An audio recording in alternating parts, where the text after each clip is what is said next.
Olá, tudo bem com você? Você sabia que o mês de janeiro conta com uma campanha de combate à hanseníase? O Janeiro Roxo tem como objetivo informar a população sobre essa doença, que antigamente era chamada de lepra.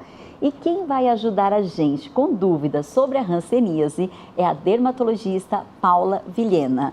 Tudo bem, doutora Paula? Oi, Gisele, tudo bom? Tudo ótimo. Muito obrigada por aceitar o nosso convite. Eu que agradeço por estar aqui. Opa, doutora, para a gente começar, quais são os sintomas, na verdade, da hanseníase? Porque quando a gente pensa em hanseníase, a gente pensa que tem só relação com a pele, mas existem outros sintomas? Sim, existem outros sintomas como dormência, né? Dor no nervo, aquele choquinho aqui na área do cotovelo. Existe o que a gente chama de forma neural pura, que não tem nenhum acometimento da pele, nenhuma manchinha na pele, mas pode ter lesão só no nervo. Ah, essas lesões elas podem surgir até mesmo antes da mancha? Sim. Por isso é bom ficar atento. Sim. Entendi. E como que a hanseníase é diagnosticada? Quais os exames que as pessoas fazem geralmente? Então, a principal característica é a análise da pele mesmo, pelas lesões. A hanseníase tem vários tipos, né? É desde uma manchinha mais clara, sem relevo, que é a forma indeterminada que a gente fala, a forma inicial, até as manchas mais infiltradas, avermelhadas, perda das sobrancelhas, tudo isso é o diagnóstico clínico. Coça? Não costuma coçar, raro, né? Mas tem alteração da sensibilidade na mancha, na lesão. Tá. Primeiro, o paciente vai perder a sensibilidade térmica, então diferenciar frio do calor, é feito esses testes também. É como se ficasse dormente ali, aquela região, eu não sinto nada, é isso? Depois passa a perder também a sensibilidade dolorosa e por último a tátil. Então são feitos testes também, né, na lesão. E a gente pode confirmar com a baciloscopia, que aí é retirada a linfa do paciente, ou do joelho, ou do lobo da orelha, e levada para análise. Mas existem as fórmulas que a baciloscopia venha negativa, e mesmo assim o paciente tem a doença, e as formas multibacilares, que aí o paciente está cheio de bacilos. Entendi, doutora. E alguns fatores podem causar a hanseníase? Podem contribuir, na verdade, com o surgimento da doença ou não? Sim, a hanseníase é causada por uma bactéria, né, uma micobactéria, é conhecido como bacilo de Hansen, que foi o descobridor dessa bactéria. É uma bactéria semelhante à bactéria da tuberculose. Ela tem uma característica de se multiplicar bem lentamente, por isso que a doença é arrastada. Entendi. Tá? E os fatores de risco, assim, é viver muito aglomerado, com muita gente, porque é uma bactéria que é transmissível pelo ar, assim, mas não é um contato único, geralmente é contato domiciliar. Tanto é que quando a gente faz o diagnóstico de um paciente, a gente acaba investigando todos os contatos. A família inteira. Isso. Entendi, doutora. Bom, gente, eu não posso deixar de agradecer a tradução simultânea em Libras da Tamires Caetano. Está aqui do meu ladinho. Muito obrigada, Tamires. É importante falar também que toda a programação da TV Câmara conta com essa acessibilidade. Bom, o município recebe durante esse mês uma série de ações, né, de combate à hanseníase. E quem traz mais informações para a gente é o repórter Marvin Pinho. Oi, Marvin, tudo bom? Conta pra gente. Boa tarde, Gisele. Boa tarde a todos que nos acompanham. Olha só, Janeiro Roxo já começou, né? A campanha já começou e claro que as pessoas precisam ter a consciência, né? Aproveitar essa época para se conscientizar aí a respeito dos riscos da hanseníase. Campanhas sendo realizadas no país inteiro e aqui em São José dos Campos não é diferente. E para falar um pouquinho mais a respeito disso, eu vou conversar agora com a Lucineide Vieira. Ela é a enfermeira responsável pela supervisão da hanseníase aqui na prefeitura. Primeiro de tudo, Lucineide, quais ações a prefeitura realiza, né, para a conscientização da população de forma geral? Esse mês de janeiro a gente está intensificando mais as salas de espera nas unidades de saúde, também nos UPAs, falando com a população, né, um a um, sobre o que é hanseníase, qual a importância da doença, como se prevenir a doença, entregue folders a essas pessoas. No mês de fevereiro nós vamos começar a entregar cartilhas nas escolas para poder estar educando as crianças, né, fazendo uma educação com uma historinha muito bonitinha sobre uma criança com hanseníase, para elas terem acesso ao que é a doença. E no dia a dia, né, qualquer pessoa pode estar procurando o técnico de enfermagem dentro de uma UBS na hora que vai verificar a pressão, na hora que vai pegar medicação na farmácia, ou na hora que vai tomar vacina, se tiver a presença de algum sinal ou sintoma, seja mancha no corpo, seja sensação de agulhas no corpo, né, nos membros inferiores e superiores, como se tivessem agulhas picando, formigamento, ou úlceras que não tem difícil cicatrização, tanto na perna quanto no pé, é só conversar com desses profissionais, que ele vai encaminhar você para o médico da unidade, ele vai fazer a avaliação e, se for necessário, vai encaminhar para o CTP, que é onde a gente tem um hansenólogo, que é o Dr. Marcelo, que ele faz não só o diagnóstico da doença, como também é feito o tratamento e acompanhamento desse paciente. E, Lucineide, quantos casos foram registrados no ano passado aqui em São José? Nós tivemos 7 casos registrados em 2023, em 7 também em 2022. No momento, nós temos 12 pessoas em tratamento, inclusive uma criança. E outra pergunta importante, a população tem consciência a respeito dos riscos que a hanseníase representa? Infelizmente não, foi uma doença esquecida, né? A gente tem que lembrar que a hanseníase é a antiga lepra, que a gente viu lá nos bancos escolares, né?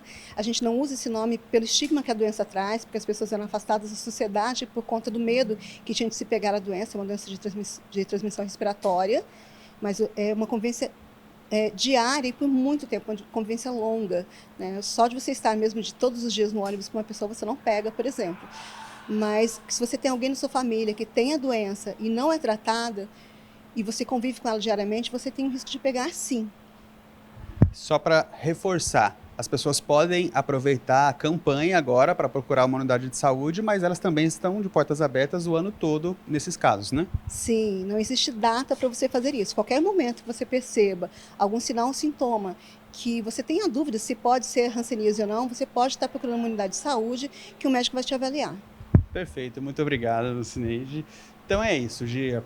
O pessoal pode aproveitar a data agora, né? Aproveitar essa época do ano para procurar uma unidade de saúde, mas também em qualquer outro mês, fevereiro, março, abril, enfim, procure uma unidade de saúde caso reconheça e apresente algum sintoma. Volto com você. Muito obrigada, Marvin. Muito obrigada, Marvin, pelas informações. Ações como essa são muito importantes. Veja bem, segundo a Sociedade Brasileira de Hansenologia, o Brasil é o segundo país com mais casos de hanseníase no mundo, perdendo apenas para a Índia em números absolutos. Além disso, nosso país concentra mais de 90% dos doentes diagnosticados nas Américas e é o primeiro no ranking mundial no número de novos casos em tratamento a cada grupo de 100 mil habitantes. Na nossa região, segundo dados da Secretaria de Estado da Saúde, de janeiro a novembro de 2023, foram registrados 107 atendimentos ambulatoriais e hospitalares a pacientes diagnosticados com hanseníase. E depois do intervalo, nós vamos conversar pela internet com a Isabel Cristina Borges da Silva. Ela é médica, especialista em hanseníase e porta-voz da Secretaria de Saúde do Estado. A gente volta já.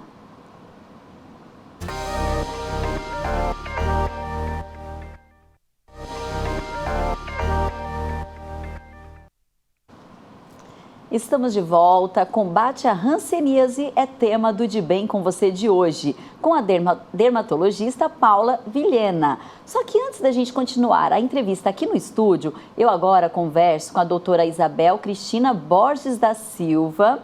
Tudo bem, doutora Isabel? Olá, tudo bem?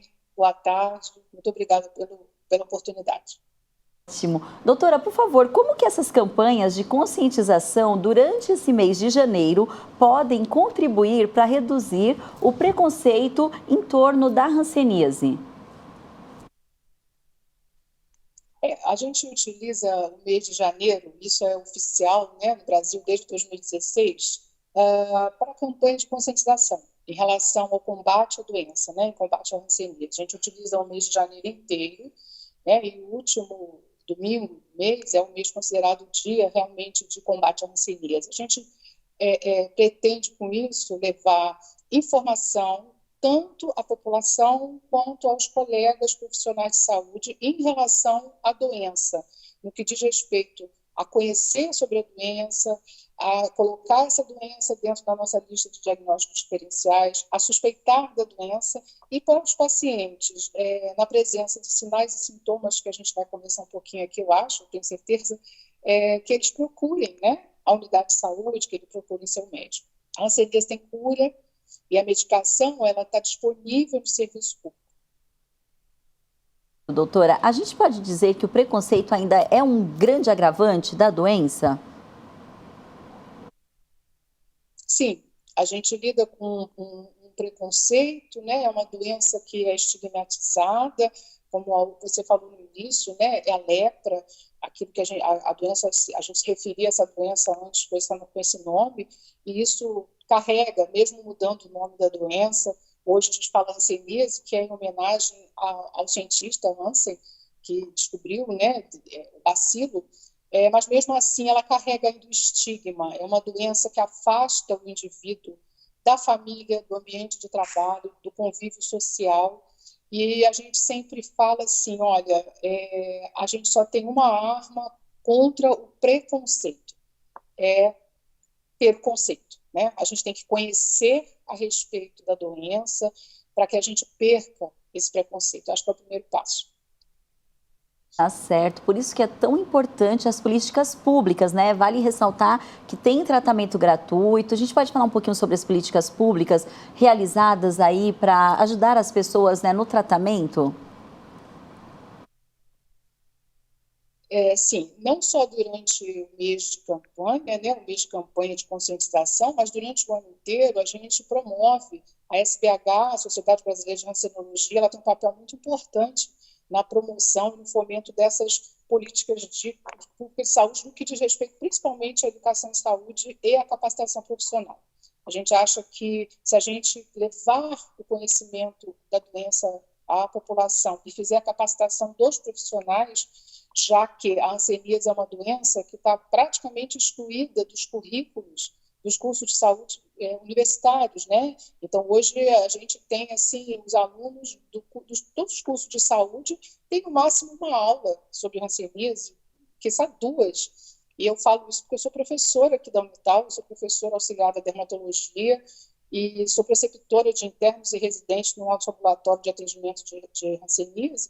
E a gente sente essa dificuldade, né? Então, durante o ano inteiro, é importante, a gente acha muito importante, que essa questão de informação e de capacitação profissional, né, reintroduzir a hanseníase dentro dos currículos, dando para ela o status, né, que essa doença merece, é uma doença complexa, é uma doença de repercussão sistêmica, é uma doença que simula muitas outras e que, se os estudantes de medicina ou de qualquer outro curso de saúde, assim como o profissional que já está atuando, né, no atendimento, não tiver em mente que a hanseníase ela não é uma doença erradicada, eliminada, né, isso só agrava o problema, né? A gente está chegando muito tarde nos diagnósticos, a gente está recebendo pacientes já com um grau de incapacidade física, e isso é muito sério, né? Doutora Isabel, a senhora falou sobre os sintomas, mas nós também recebemos aqui no estúdio a doutora Paula, que também é dermatologista, já passou um pouco sobre esses sintomas aqui no primeiro bloco, a gente vai voltar para reforçar no segundo. Então, com a senhora, para a gente concluir, eu gostaria, por favor, que a senhora deixasse uma mensagem para os pacientes e os familiares, já que a gente sabe que é uma doença carregada aí ainda de alguns preconceitos, né, alguns estigmas que a senhora falou tanto durante a nossa entrevista. Então, podemos concluir, por favor, com essa mensagem ou com esse alerta para os familiares e os pacientes? Nós temos que lembrar que a hanseníase é uma doença transmitida por via aérea, é por uma bactéria, né? Ela é uma doença que acomete principalmente pele e nervos. Ela é uma doença que, quando você vê lesões cutâneas, lesões dermatológicas, os nervos periféricos já foram acometidos, então você pode sim ter a doença sem ter lesão cutânea, né? O quadro dermatológico clássico são as manchas adormecidas, que podem ser hipocrômicas, né? Mais clarinhas que a pele, um pouquinho avermelhadas, mas que no local da mancha existe uma diminuição da sensibilidade. Mas mesmo sem lesão cutânea, você já tendo acometimento dos nervos periféricos, você pode ter aquelas queixas, cãibra, formigamento, choque, sensação de agulhada, dor nos nervos, dor no corpo, dor nas juntas. Importante lembrar de se está fazendo aquele tratamento da fibromialgia, do reumatismo, da cintura do carpo, que não está resolvendo, não está melhorando, mesmo que não tenha a manchinha dormente, questione o colega, questione o seu médico, sugira a hipótese de você poder ter hanseníase e ser avaliado, né? É importante lembrar que o tratamento é gratuito, que a partir do momento que o indivíduo trata, em torno de 2 a 3 semanas, ele já não contamina mais o meio. A gente tem que lembrar que a doença ela tem uma evolução longa, uma incubação longa, né? Ela demora aí 3, 5, 6 anos para dar os primeiros sinais e sintomas, e que a gente tem que estar alerta a isso e procurar ajuda. Tá certo, doutora Isabel, muito obrigada pela participação, viu? Um abraço e, já que a gente está aí no comecinho do ano, um ótimo ano para a senhora. Vocês também, muito obrigada pela oportunidade. Um abraço. Bom, nós que agradecemos, né? É muito importante essa participação. Doutora Paula, no primeiro bloco, na reportagem, a profissional da saúde aqui de São José, ela citou que uma criança também está passando pelo tratamento. É possível também crianças com hanseníase? Sim. Pode acometer qualquer faixa de idade? Qualquer faixa etária. Até bebês? Bebês sim, mas como a doutora comentou, né, doutora Isabel, é uma doença arrastada, então ela leva aí um tempo maior para dar os primeiros sinais. Entendi. O período de incubação, de multiplicação da bactéria, como eu disse, é lento, né? Então ele leva esse tempo. Provavelmente o bebê não vai manifestar, Entendi. até porque ele não sabe dizer a queixa dele, né? Sim. Tá certo, doutora. E quais são os danos para o paciente, de repente, que tem a hanseníase e que não busca o tratamento? O paciente pode, como ela disse, ficar inválido, né? Perde a sensibilidade, como eu falei, a úlcera também, mal perfurante, como às vezes a gente até faz diagnóstico diferencial com mal perfurante plantar do paciente diabético. E aí aquela ferida nunca vai cicatrizar porque o paciente não sente dor ali. Entendi. Dependendo... Doutora, desculpa, eu vou ter que cortar a senhora porque nós estamos ao vivo e nós precisamos ir para o intervalo. Okay. A gente continua no próximo bloco, tá bom? Bom, nós vamos agora para um breve intervalo e já voltamos com a dermatologista Paula Vilhena. A gente volta já já.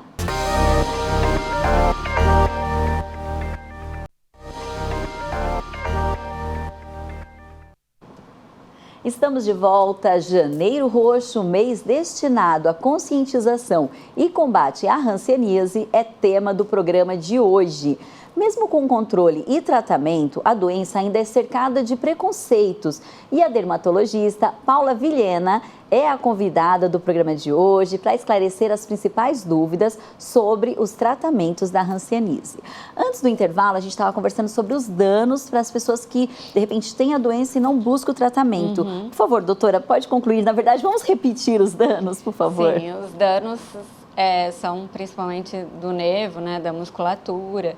Tem gente que tem o pé caído, a mão engarra, aquele desabamento, a gente chama de nariz. Prejudica as articulações, é isso? Sim. Então ele vai perdendo a funcionalidade, né? Antigamente esses pacientes viviam em leprosários, que ainda hoje existem. Existem os descendentes lá, que eles eram excluídos da sociedade. Entendi. Que eram deformados mesmo. O aleijadinho é o grande representante da hanseníase. E a transmissão, acho que é importante a gente reforçar aqui, né? Como que é feita a transmissão dessa doença?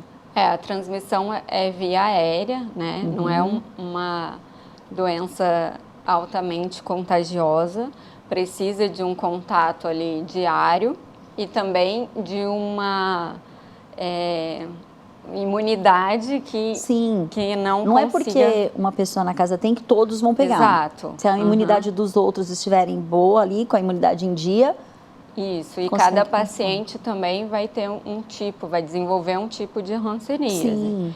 O que tem a imunidade melhor, vamos dizer assim, ele vai ter uma forma mais branda da doença. Entendi. E o que tem a imunidade mais deficiente vai desenvolver mais lesões, mais acometimento dos nervos. A senhora falou que são vários tipos, né? Qual que é o mais comum? Então, o mais comum é a forma inicial, que é indeterminada, e geralmente ela migra para 2 polos, basicamente. A forma tuberculoide, que é mais branda, e a forma virchoviana, que é um cometimento um pouco mais grave, de mais nervos. E também esse paciente virchoviano, ele tem mais bacilos, ele é mais um paciente virchoviano que pode transmitir para outros pacientes. Tá certo. E tem cura? A hanseníase tem cura? Sim, tem cura. O tratamento é feito de acordo com o tipo da hanseníase que o paciente tem. Existe a dose supervisionada que o paciente tem que tomar no posto de saúde todo mês, né? A forma pulse bacilar, ela é feita, são 6 doses em até 9 meses, e a forma multibacilar são 12 doses em até 18 meses. E o paciente também toma medicação diária em casa. Tudo fornecido pelo governo. Tudo gratuito, é importante, Sim. né, a gente frisar. Tá certo. Bom, e as pessoas acometidas pela hanseníase e familiares possivelmente sofrem discriminação dentro do círculo familiar e social também. Pensando nisso, o Ministério da Saúde lançou uma cartilha que fala sobre estigma, discriminação e os direitos da pessoa com hanseníase. Então, a gente tem aí algumas imagens da cartilha, né, para você. É só uma busca rápida na internet, você já encontra por esse tema. Então, eu vou repetir aqui para vocês: estigmas e direitos das pessoas com hanseníase. Tá bom? Então, tá aí com imagens ilustrativas. É uma cartilha muito simples e muito tranquila, viu? É bem bacana. Muito obrigada, gente. Bom, doutora, voltando aqui agora para o estúdio. Quem tem hanseníase, a gente já falou das sequelas, mas quanto tempo dura o tratamento geralmente? É um tratamento longo? Então, como eu comentei, o tratamento pode durar de 6 até 18 meses. O paciente tem que fazer essa dose supervisionada da rifampicina na unidade de saúde, e aí, dependendo do tipo da hanseníase e da quantidade de lesões, ele vai tomar a medicação por até 9 meses, ou concluir em 12 a 18 meses, se for a forma multibacilar, né? Tá certo. O grande temor, assim, como é uma doença complexa, como a doutora Isabel disse, são as reações hansênicas, que elas podem acontecer durante o tratamento ou anos após. Entendi. E aí o tratamento também é longo. Então, imagino que mesmo depois desse período que a senhora falou, provavelmente o paciente precisa voltar algumas vezes para fazer um acompanhamento. Sim. Existe a reação tipo 1 e a tipo 2. Podem surgir nódulos, dor muito importante, aí o paciente tem que fazer uso de corticoide a longo prazo, a talidomida, que é uma medicação complicada para prescrever para mulher em idade fértil, né, pelo efeito teratogênico, então que a gente tem que fazer um acompanhamento frequente desse paciente para evitar essas reações. E eu imagino uma rede de outros especialistas também para que esses remédios, né, o efeito colateral não acabe de repente atingindo uma outra área. Sim. A senhora falou aqui sobre a transmissão, mas existe algum fator hereditário dessa doença ou não? Nenhum? Não. Nenhum fator hereditário.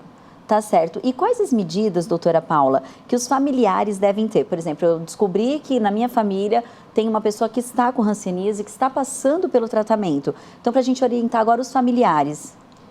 Se for um contato domiciliar, né? Se a pessoa vive na mesma casa que esse paciente doente, ela deve procurar uma unidade de saúde também para fazer a investigação se tem alguma suspeita de ter hanseníase também. Então, esse é o principal cuidado. Exato. Tá certo. Doutora, muito obrigada. Maravilhosa a entrevista. Eu tenho certeza que alertou muitas pessoas em casa, muito esclarecedora, né?